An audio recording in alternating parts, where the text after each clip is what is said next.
Hi and welcome to Lois and Morgana Davidson Art. It's Lois here and I'm in the studio today and I'm playing around with paint again, playing with a limited palette. This time I've introduced alizarin crimson into my more typical limited palette, which has also got sepia, Payne's grey and indigo in it. And this is one of the results of my experimentation. I've been playing around all morning and I've done about sort of 4 or 5 paintings, and I thought I'd share this one with you. And it's a kind of marshland scene with a distant tree line and a sort of soft pink cast to all of the colours, which I think is really pretty for this sort of impressionistic abstract landscape. I've used salt in the front to create some little miniature blooms which give the impression of little plants and flowers. And I'm going to be using the wet in wet technique, so I shall wet my page all over across the top and then use a little bit less water across the bottom. I do this because I like to have some wet paper and some dry paper to work with when I apply the paint, using a flexible plastic store card instead of a brush to start with. And then I can go in with brushes and build the picture. I apply the paint with the store card because it looks completely different when it's applied that way to when you apply with a brush, and it makes for a really interesting start for a painting.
If I've got too much water on my page, I can either tip it off through tipping and tilting, or I can just dab it out gently with a tissue, being careful not to disturb the paint.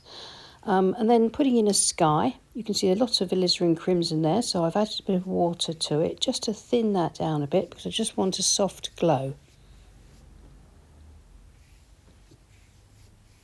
Just spreading that around so I get a really nice soft graduated wash. My brush strokes, of course, will be just horizontal for that graduated wash. Tipping and tilting the board as and when I need it to direct the flow of the paint and water to where I want it to go. Then using a palette knife to scrape in some texture. Gradually building up the scene on this piece of Milford 100% cotton watercolour paper. It's taped to my board, and my board's generally at an angle of about 20 degrees, but I can tip it and tilt it as I want or lay it flat as necessary.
I hope you can see I've got some really nice textures that suggest a distant tree line that I've scraped in through the paint with my palette knife.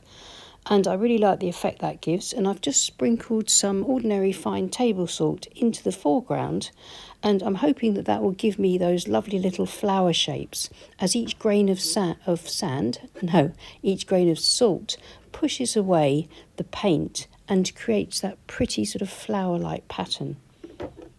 Again, I can just carry on playing around. This is what I do in the studio. I just play with ideas, try out different things, and just see what happens if I just go with my sort of instincts with a painting. My time in the studio is rarely about doing a finished painting. It's more about exploring ideas, playing around and having fun.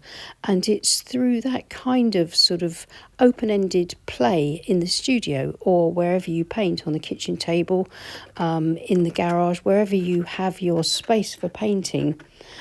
If you take the pressure off yourself and just play around and have fun, you'll learn an awful lot more.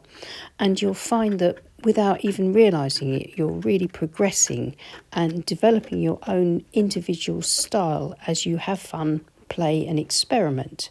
And I'm hoping that as I share my process with you, of what I sort of get up to in the studio, the kind of experiments that I do on a sort of daily basis, that it'll give you some ideas. So I'm quite pleased with the way alizarin crimson is working here with my other more often used colours. And I'll probably move on and substitute alizarin crimson back to burnt sienna in my next experiment and just see what happens there. So I'm just sprinkling a last little bit of table salt above those plants that I just created by etching into the damp paint with my palette knife. And now I'm going to leave it to dry completely. So here it is, it's dry, and I don't think there's very much that I want to do to it, but I think When you're using the wet in wet technique like this, very often you get lots and lots of really soft diffusions and lots of lovely loose impressionistic passages of paint. But I think it sometimes works well just to go in with some crisper detail, painting wet onto the dry paper, which is what I'm doing here to create a slightly stronger structure with these little plants here in the foreground.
I'm just brushing off any remaining salt from the foreground with a clean dry brush. Sometimes some of the salt grains don't dissolve into the paint and they need to be removed.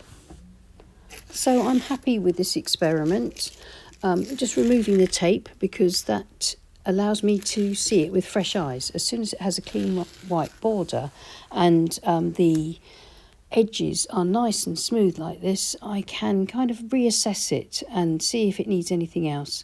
And just for the sake of being a little bit fussy, I think I'll put a few more sort of brambles and sort of twigs and things across the bottom. Not too much, just a few to balance that area out in the foreground. So I hope you enjoyed seeing another one of my studio vlogs, the kind of thing I get up to in the studio. I shall now continue playing with this colour palette, maybe trying slightly different styles and slightly different scenarios, and see what happens. And here are some of the things that have resulted from these sorts of experiments in the studio, and one thing leads to another, and it leads often to me deciding to change colours, move on to something else, maybe change the style or the paper that I'm using, because different paper reacts in different ways. Well, thank you so much for watching. I hope you found it helpful to see my process, and that maybe you'll go to your studio and have a bit of a play with colours of your choice and scenes that you want to paint, and just feel free to play around without trying to make a finished painting. So I hope that was useful. Please give us a thumbs up and subscribe to our channel if you haven't already. And thank you so much to everybody that supports this channel through Patreon. We really do appreciate your support so very much. I'll see you again soon. Take care and happy painting. Bye.